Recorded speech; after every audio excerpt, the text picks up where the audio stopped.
Welcome to the JAMODI podcast. We are all surrounded by amazing coaches and leaders. So let's get an inside look at not just what they do, but how they do what they do. After all, becoming the best versions of ourselves is JAMODI, just a matter of doing it. Coaches, the JAMODI podcast is powered by Shoot 360.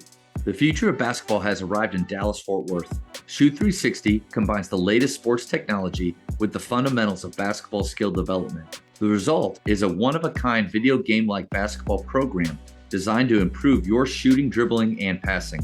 Visit shoot360dfw.com to learn more and register for your free 1-hour workout evaluation. Shoot 360, the future of basketball is here. Man, I love that. And I hope that every coach gets to feel a season like that in their career. Because I would imagine, I don't want to speak for you, but in those 40 years, I'd imagine every year was like that.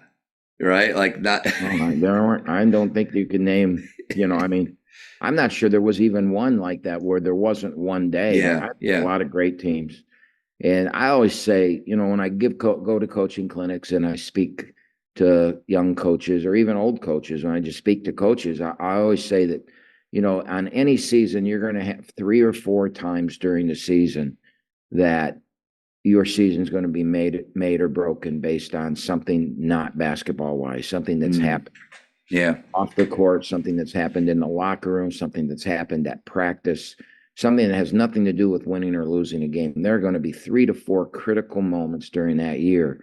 And how you handle them, how you get your team to handle them is going to determine what type of year you have. And I had 0. There, not one. And it's probably, I can't remember for sure, but I think it might be the only time in my coaching career that I can say that. And I hope I can say that 2 years in a row, but I'm pretty sure I won't be able to because it's just the nature of what we do. When you have, I have 13 scholarship players, but I have a couple walk-ons. I'd like to say I have 15 kids on an average basis. When you have 15 young men that are competitive, that are from all different walks of life, that are, basically there to have a great career and succeed, to not have conflict, to not have any problem, to not have the ego, to not have the entitlement. That's an unusual thing. Yeah. I think it's a great example of, and a reminder for all of us as coaches to be where our feet are, but to enjoy the ride or the journey and not just necessarily be hunting for what's next. And I thought of that Urban Meyer clip in the 3-part series, The Swamp, where they just won the national championship and all the kids are celebrating. He's in the back hallway on his phone texting a recruit, trying to get the next wave, like couldn't sit and enjoy it. And so I appreciate you kind of giving that reminder to us that enjoy the relationships, enjoy the ride, not just hunting for what's next or next opportunity. I think that's a very good analogy, and I can't sit here and tell you that it's immediately afterwards we weren't thinking about coming back because there were 68 teams in the NCAA tournament, 67 of them had ended the way it ended for Oakland with a loss. Mm-hmm. Some of them were heartbreaking like ours in overtime. Some were blowouts. Some were expected. I think when you expect to win and you lose in overtime, it's probably harder, but it makes you want to come back. It makes you think about the future and how do we get back here and how do we take the next step. And especially for a program like Oakland, the chance of us ever winning the national championship based on past precedents is 0, right? No one's ever done it from our level. Yeah. But they have gotten to the Final Four. Yeah. And so we want to get there. We want this program to get there. And so you really have to do that. But you have, as you said, you have to be grounded and you have to enjoy the luckiness of being around such great young men. Yeah. And that's the balance. I don't think you don't look forward to it. Like I would imagine if we make a deep run in our playoffs, then those returning, man, let's use this juice that we have to make our spring and summer workouts better than ever before. Like we've tasted it, fellas. Let's get excited to get there. So I completely understand that. And I love what your senior or returning player said about let's do it again. And it made me kind of think of culture and how difficult it is in this climate. And coach, I don't want to get into portal with you. I think every time I mention portal with a college coach, it's just kind of like, not the whether it's good or bad. It's just there. How do you do it again when, unless maybe you are bringing back a lot of players and you're just adding a few, but a lot of programs, I feel like, I mean, the other day I heard that Duke had 2 players or something like that. Like, it's just, you're starting almost fresh every year. And how do you replicate or try to bring back some of what you had in this year? Well, I only have 4. So yeah, it is. I mean, that's what it is. That I brought 7 new players in last year. This year there'll be 9 new players. And so you've done it before though. 7 new last year's a lot. Yeah.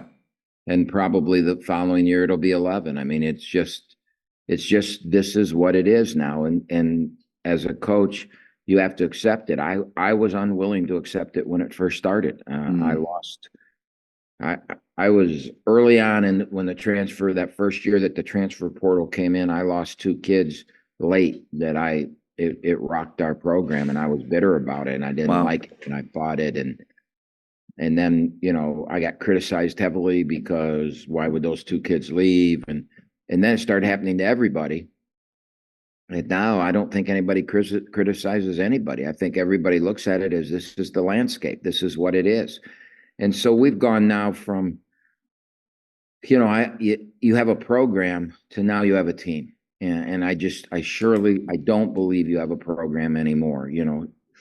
Technically you do because it's Oakland, right? And you have a history and you have a tradition, but I don't think you have a program. You churn teams out.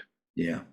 I don't think you can churn teams out anymore. I think you have to create a team yearly, and you have to accept that as a coach.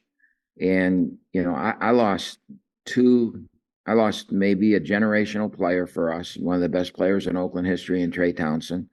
He's going to get $500,000 to go play at Arizona now. I've lost a center that,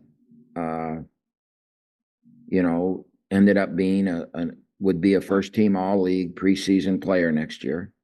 And then a year before that, in this same recruiting class, I lost a kid named Micah Parrish who went to San Diego State. Now he's in the portal again, and he's going to play at Ohio State next year. So there's 3 guys. One will be at Arizona, one will be at Ohio State, and one will be at Washington. Wow.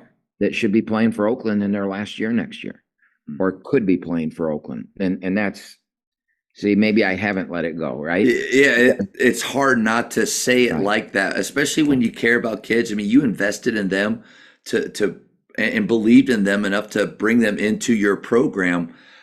Yeah, I get it. So that's this idea of a program. I got guys playing everywhere now, so it's all about next year. Coach, your program's everywhere. It's all spread out. But what a great point, man, about used to be that your program built the team. Your program had held the standards that whatever players came into that year's team reflected the program and what it stands for. But now I just feel, like you said, you have to become a master at team building from year to year and evaluating what strengths and weaknesses, what works for them, and maybe even letting go of what worked for a team in the past. Well, you have to be a master at roster building, that's for sure, and building it, and it's a different build. I was always a guy that wanted to be good every year and didn't care if I was ever great, right? Always just wanted to be good every year. Just consistency is the hallmark of a great program. And so I never wanted a senior class of 5 or 6 players that, all your starters were seniors. I always wanted to have at least a couple starters coming back. I always wanted to spread out the classes. I always wanted to just make sure that we were zooming along. Some years we would, we had a 6-year run where we went to the NCAA tournament 3 times.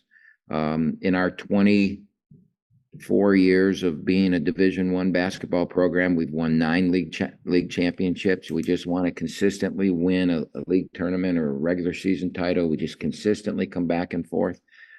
And now that's over. Now I got to build this roster. I got 9 scholarships next year, and I don't want 9 freshmen. I don't probably want any freshmen. We're going to bring one in. And then you sit there and think, should you bring 2 in? Because do you really want the freshman all by himself without somebody in his class? And I answered that, yes, I don't care. I don't want, the only reason I want to bring a freshman in is because there's going to be one that I really need someday. And I don't want the high school coaches to hate me because I don't recruit high school. I don't recruit high school players.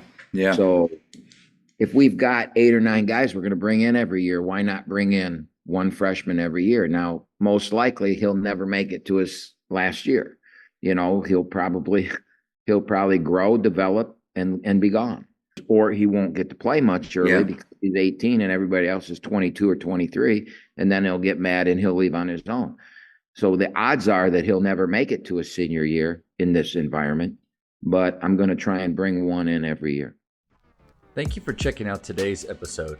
Please take a moment to subscribe to this podcast, share it with your fellow coaches, and find us on social media for what's coming up next on the JAMODI podcast. It's just a matter of doing it.